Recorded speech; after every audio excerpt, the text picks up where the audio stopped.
Were you thinking of one instance when you wrote that? Yeah, it was a one-time thing that happened like twice over the span of like a year or whatever, and it was like A one-time weird. thing can't happen twice. I know, but you know what I mean. It was like Each time it felt like a one-time a thing. one-time thing twice over the course of a year. Now that sounds like a country song, by the way. Yeah, exactly.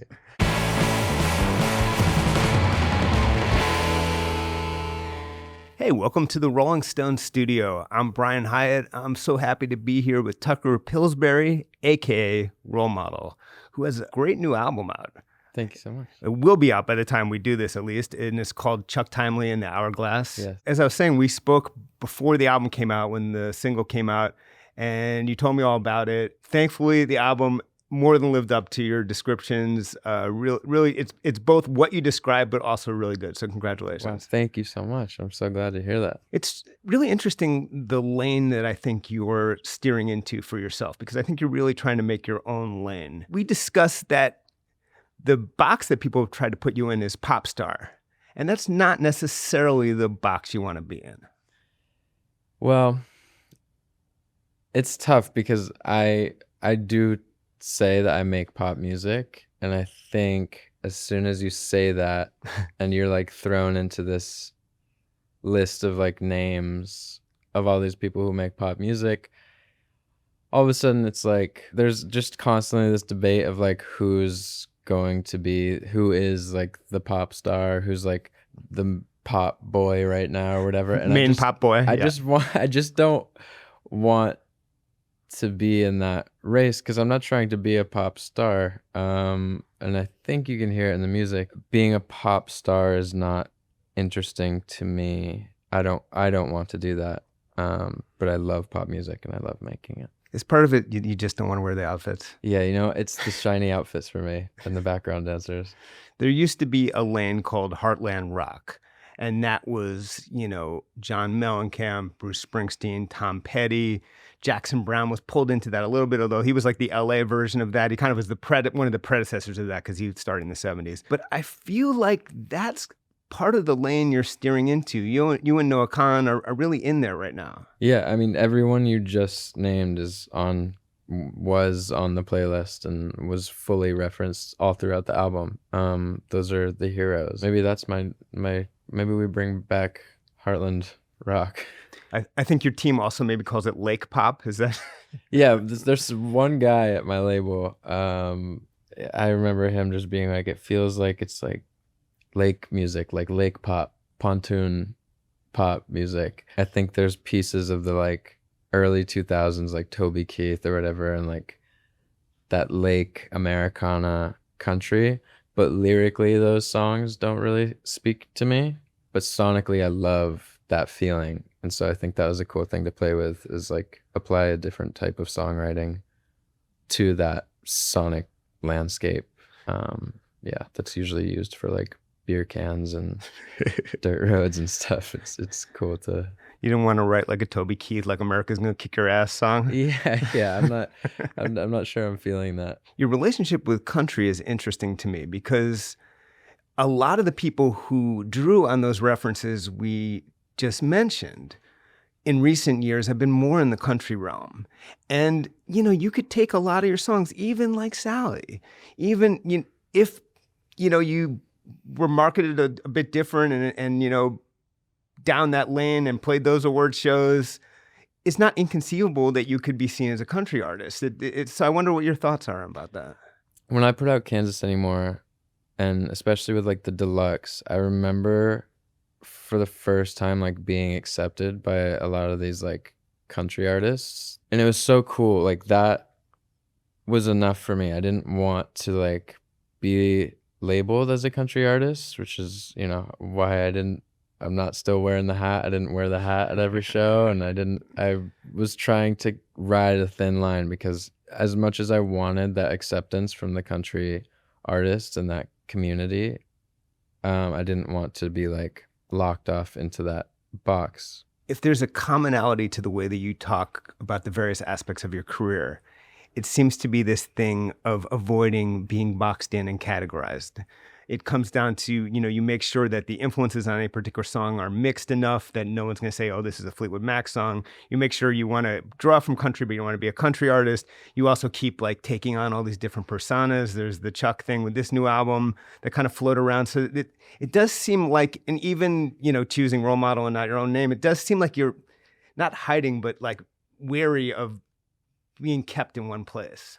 Yeah, that scares me. But I also, yes, that scares me, but it's also a really fun thing to challenge yourself with in the studio. Like me, Mason Stoops, and Taylor Mackle, and everyone else that helped on the album. It was just such a battle every day of like writing these thin lines and not wanting a song to lean in a certain direction too far. There's like two challenges that I love. It's like one, bringing these artists that I love and applying it to pop music. I like that about pop music. It just feels like this umbrella term. Like it can be anything. I wouldn't say that anything about this album is sort of on trend for current pop, which is really cool, except the fact that you do pay a lot of attention to making sure that almost every part of every song is hooky, and that you have multiple hooks in a song, and that the bridge could be, if someone sliced it out and made a TikTok out of it, that it would work on its own, which has already happened to you.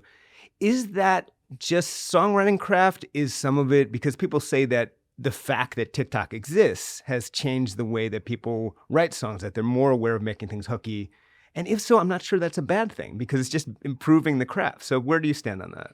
As far as like making anything with TikTok in mind or like clips of the song, I don't think like that in the studio. I don't think any of us do. And if I ever did, like Mason would kick my ass. Like that would not fly. I think I do try to like rope people in immediately. Like I think I have an ear for that. But as far as like making things for the purpose of going viral or whatever, like Sally was a great example. None of that was planned. All the way down to like bringing people out and all that stuff. Nothing about Sally was planned, and I did not have any expectations for that. And so I think I learned from that you can't plan anything, and so that makes being in the studio a lot less stressful. When we last spoke, you were about to do a Primavera, which was going to be, I believe, your first show where you didn't do the Sally bit. Did it feel like anything not to do it that first night, and has it felt like anything, or was it just kind of like it's gone and nothing? I don't think anyone cared. Like aside from people like coming up to me with like their daughter and being like, can she be Sally when you play like Red Rocks in the fall or whatever, and then I have to like break the news, I'm like, I'm so sorry, like no. But aside from that, like I don't think anyone cared. If I didn't believe in this album, Chuck, then I probably would have kept doing the Sally bit. Doubling down, bringing like 3 to 4 Sallys a night. Yeah. But I don't feel that way. And I think as much as I love the song Sally, it's a pretty low bar of a song in my mind. That was like a silly song with like lyrically the dumbest bridge I've ever written. Yeah, you have a real beef with your own bridge on that. How did you end up writing that bridge that you end up thinking is so dumb, which I don't really see the dumbness of? It's fun. It was bridgeless for a long time. And then I went in after tour or something, and I just was like, I think it just needs to be this loose thing. Like, let's not overthink this. And I just did that. Looking back, as much as I love that song and I always perform it till I'm done, but lyrically, I mean, that bridge is like a children's book. So I don't. Again, if that is the biggest part of that song on my biggest song, it feels like a pretty low bar to beat. At the same time, I think you said that you were pleased at and surprised that it connected, in part because you started to say it's such a Tom Petty, which it is. It's like it. I didn't think of that, which is an interesting case of you successfully sort of hiding the influence. But I think what surprised me is like, oh, kids connected with a Tom Petty influence song. And maybe that opened the door to be like, oh, I can bring in these other influences and the kids might like it. That was exactly it. And I already kind of saw it with like High Hopes. Like, yeah, I really didn't think people were going to like that chorus. Also, like production wise, it just had this Georgia Satellites, like, yeah, kind of like masculine. Yeah, don't give me no lines, keep your hands to yourself. Yeah, exactly. Yeah. this like masculine vibe to it, and I was like, oh, I feel like people are gonna hate this, and they didn't. And I was surprised. I was like, cool, kids, knowing that they would probably love that song by Georgia Satellites. For Joy, which is the second single, and I think you said is even better than High Hopes, which it may be. I really like that one. Vibe-wise, I got things that maybe you didn't intend, like, yes, Mellencamp a bit, but Steve Miller, and just like kind of a real mix of things. Stones too, yeah. Stones, yeah, I can hear that. Even on the album, it's a little bit of an outlier. It's like, the Stonesy thing makes it a little more rock, it struck me that the same way that Sally was sort of a pivot that you followed on this album, that this, in theory, could be one of the pivots you follow for your next album, because it does seem to take you into a different place. It is kind of an outlier in a way, an album, but it was one of my favorite things. Like, I think the story and the message that I was getting across is like so buried in a way that I wanted it to be. Like, listening to the song, no one's thinking about this theme of like losing childhood joy and all these like darker themes. It felt like a really cool cocktail of a song that I was proud came together. You spoke of this album as sort of a journey, from being single and figuring yourself out. But I really thought about it. I think there's something deeper, and I think Joy gets at it, which is there was sort of like a spiritual malaise happening where you're just sort of having a crisis of meaning too, like something deeper beyond being single, not being single. And then I heard you went into therapy when you finished the album, and I was like, oh yeah, maybe that's what it Yeah, I think I learned a lot about myself through writing the album, and also just like my personal life, what was happening while writing the album. Like, it was all just at the same time, and I was writing in real time about these things and feelings and like quarter life crisis moments, and yes, identity crisis. I think it's not the first time. I think I touched on it a little bit with Kansas Anymore, and definitely having moments of like, what am I doing with my life? Usually while I'm writing an album, I'm sure that will always happen. I'm sure there's always going to be a song like halfway through the album writing process where I'm like, what am I doing with my life? Is this my purpose? I mean, reading the lyrics, listening to the lyrics, it does seem like part of the narrative is someone who had a bad breakup and then kind of spiraled into something like a depression. Yeah, I think that's true. I mean, 2 years is a long time. It was I just didn't know what was best for me. Like, I didn't know, like, do I go straight into another relationship, or do I really hold off and like fix myself first and then go do that? And there were all these questions and no therapist at the time to help me figure that out. So it came out in songs. And does love come around, or do you come around to it, is sort of actually that same question. Exactly. Yeah. Yep. Then there's songs like Chasing Midnight, which is a real nice one. And that seems to maybe about a one night stand. Specific thing or just general vibe? Like, were you thinking of one instance when you wrote that? Yeah, it was a one-time thing that happened like twice over the span of like a year or whatever, and it was like a one-time thing can happen twice.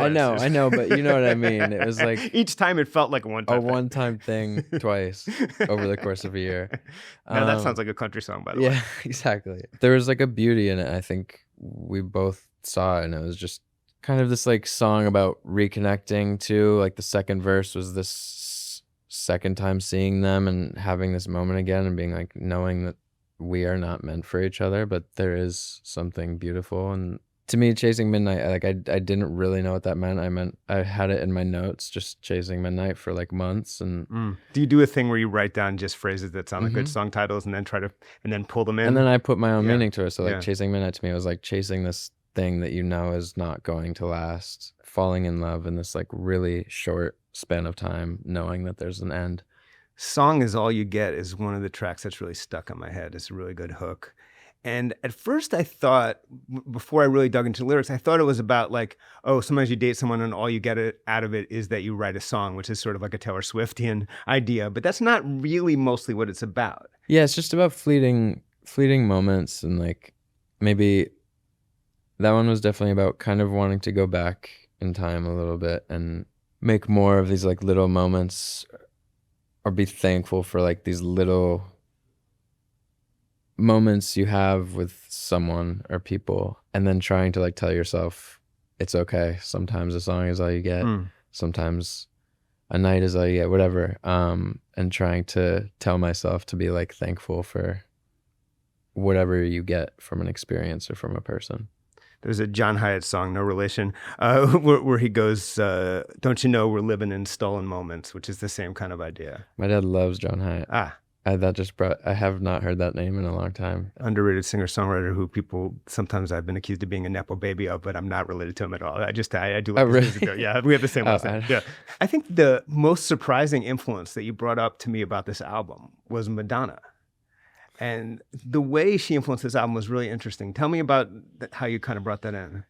One of the biggest goals was like how I had a rule going into the album that was like no programmed drums and no synths. Mason got around that and used a drum machine for Song Is All You Get and Stain, I think. But I love these Madonna songs. I love the self-titled, and like, how do we get this danceability without the synths and without the like synth bass?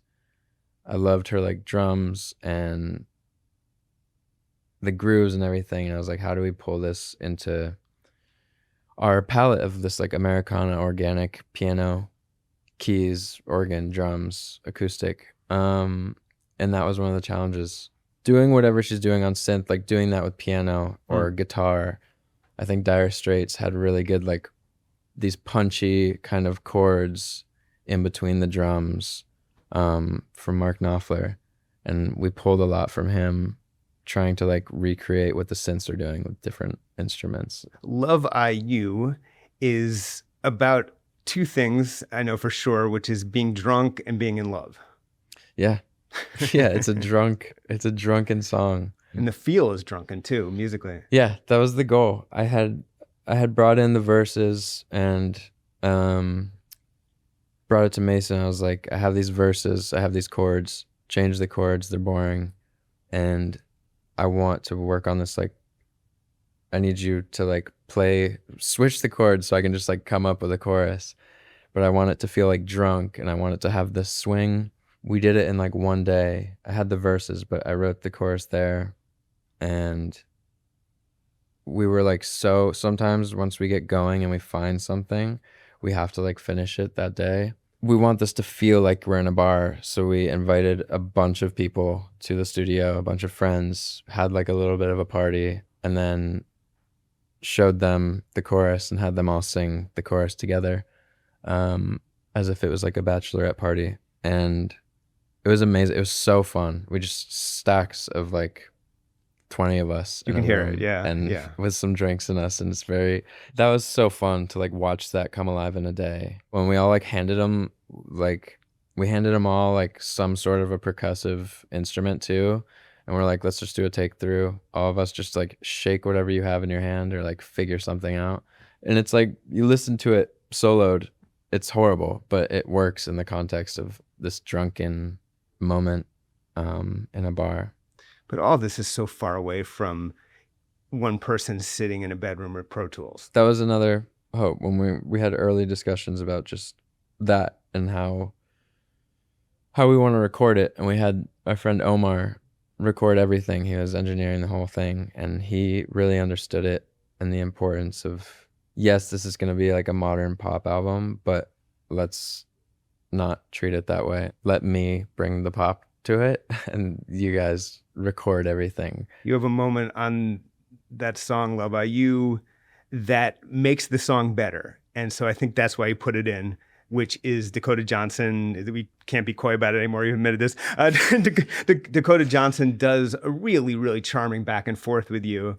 And my guess is that you had to decide between making the song better, because that part is awesome and is super memorable, and how could you leave it out, and the fact that it's going to lead to questions and eventually to probably a public admitting that the relationship is there, which you did. I bet, I'm just guessing, that as a person, you didn't really want that on there because you'd have to make this admission. But as an artist, you're like, fuck it, it makes the song better. I think that you just said it perfectly. I mean, I had that idea, and I had my vocal kind of sitting alone in that bridge doing the doing the conversation by myself, and we had a list of ideas for people. Mason kept bringing up, why doesn't Dakota do it? And I was always like, well, I think keeping those things separate is probably good, and blah, blah, blah. And then one day he convinced her, and I was just like, yeah, let's try it. And it was amazing. Like her voice was perfect on it. Obviously, yeah, that's gonna like lead to discussions online, but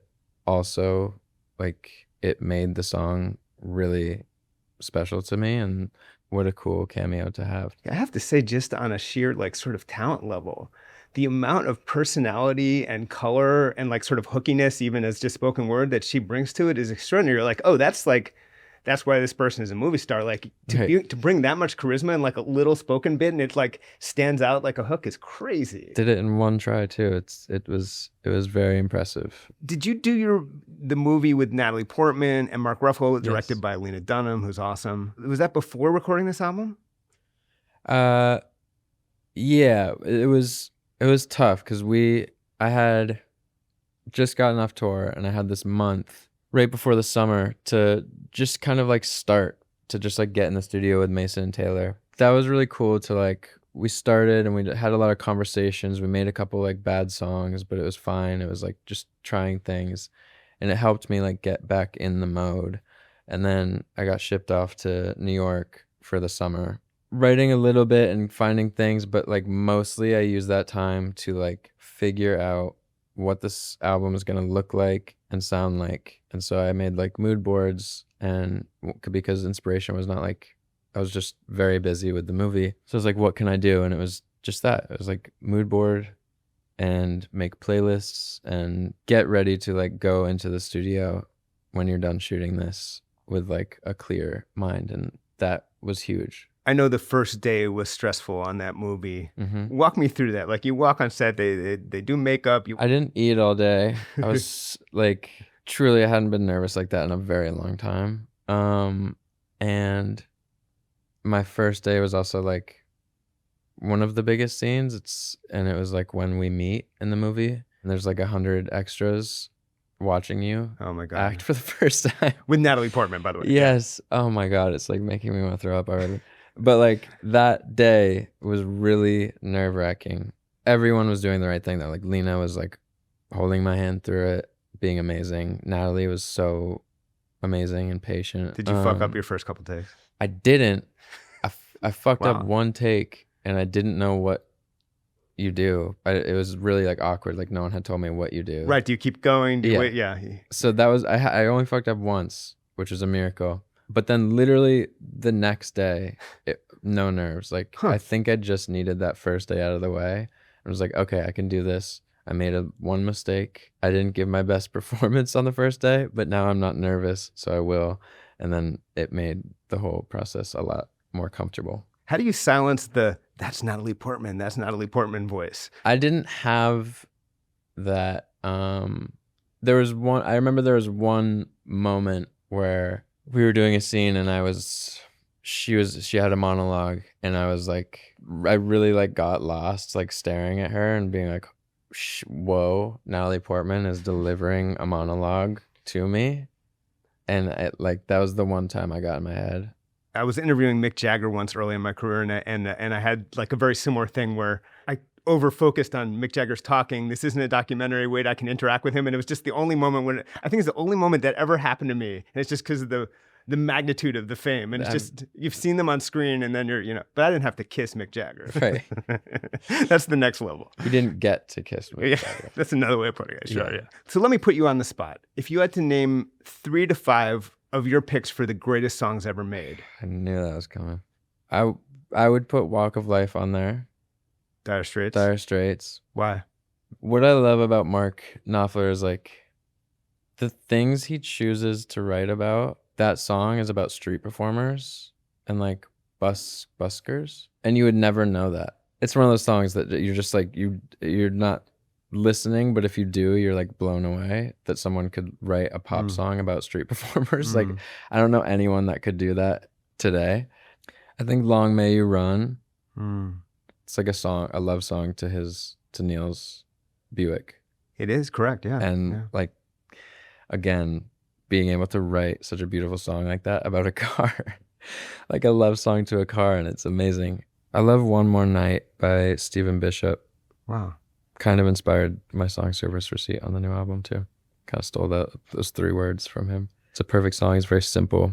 And as soon as the bridge hits, you like pulls at your heart. This is even harder. What song or songs, and it can be by someone dead so you don't offend anyone, what song do you truly hate? A song that I hate? Yeah. I like this question a lot better. I don't know. If someone plays like a Flow Rida song or like a Pitbull song, like it makes me sad. Sad why? I don't know. It just like, I think very few people have, that's not true. I think anyone who's from the East Coast, listening to like a Pitbull song in a cold car in the dead of winter, like driving to school or whatever, like this is a main thing. It's like a micro trauma. Like it brings me back to that. I get it, because you felt like you were being taunted by it because you're in the... Yeah, it's like Miami pop and you're listening to it in negative 20 degrees driving in like your little Honda Civic to high school. Like, yeah, no. So, sorry. I'm sure he's a nice guy. And last thing along those lines, you spent so much time clearly sequencing this new album. Mm-hmm. And, you clearly think in terms of albums. What album or albums sort of shaped your idea of a perfect album? Calico by Ryan Beatty. I think that's like a perfectly sequenced album. I think We're on Drugs, Lost in the Dream is also perfectly sequenced. All of their albums. Ryan's a really good example of like being intentional about it. And I think he doesn't care about singles too much. I think he cares about the like journey of his albums. And it shows. And the last thing, I introduced you as Tucker Pillsbury, AKA Role Model. And it does feel like your stage name is the kind that kind of needs that. It's not like you renamed yourself Chappell Roan or Bob Dylan. It's not a name per se. It's like a name of a project. Yeah. And I know that you sort of have mixed feelings about it and sort of wish you'd used your real name. So what are the odds that someday you return to your real name or change your stage name or anything like that? I would love to. I really have a gut feeling that it's too late. But I think what bothers me the most is like, no matter what, whenever my name comes up on anything on Twitter, every comment is like, what parents name their kid Role Model? Does like Post Malone go through that, or does like Lil Wayne, like who names their kid Lil? Like you just use your brain, think for a second. You know what I mean? Yes, I'll probably change my name. There you go, Tucker. Thanks so much for being here. Thank you so much for having me. And we'll see you next time on the Rolling Stone Studio.